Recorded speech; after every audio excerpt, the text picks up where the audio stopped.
Hello అండి, ఎలా ఉన్నారు? బాగున్నారు. ఈరోజు మా ఇంట్లో స్పెషల్ అండి. మా అత్తయ్య గారు బిర్యానీ చేస్తున్నారు. ఏ విధంగా చేస్తున్నారు చూపించేస్తాను, వచ్చేయండి. ఫస్ట్ బిర్యానీ గిన్నెలో నెయ్యి వేశారు, తర్వాత ఆయిల్ వేస్తున్నారు.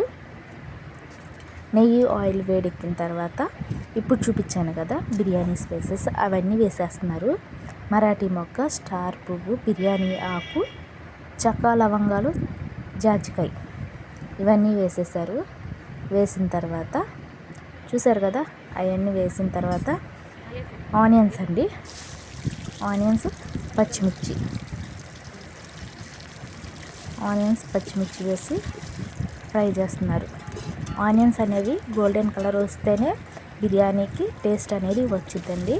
ఆ గోల్డెన్ కలర్ వచ్చేంత వరకు వేపుతూ ఉండాలి. తర్వాత అల్లం వెల్లుల్లి పేస్ట్ వేయాలండి. అల్లం వెల్లుల్లి పేస్ట్ వేసి అడుగంటుకోకుండా తిప్పుతూ ఉండాలి. అల్లం వెల్లుల్లి పేస్ట్ పచ్చివాసన అంతా పోయేంత వరకు కలుపుతూ ఉండాలి. తర్వాత పుదీనా కొత్తిమీర వేసి కలుపుతూ ఉండాలి.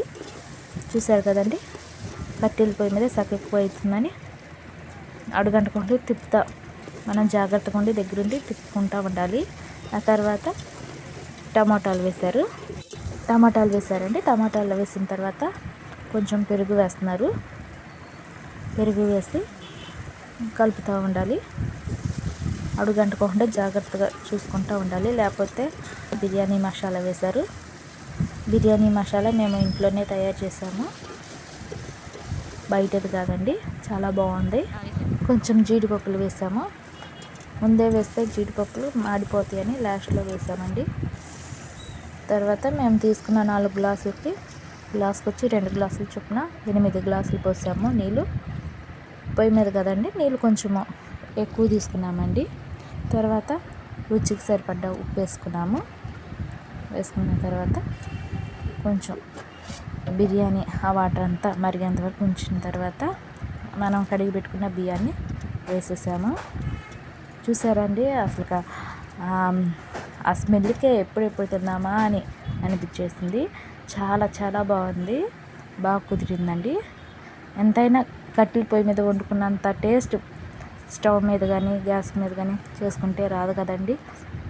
చాలా అంటే చాలా బాగా కుదిరింది. మాకు ఆ మూత తీస్తుంటేనే స్మెల్ బాగా వచ్చేస్తుందండి. ఎప్పుడెప్పుడు తిందామా అనిపించేసింది.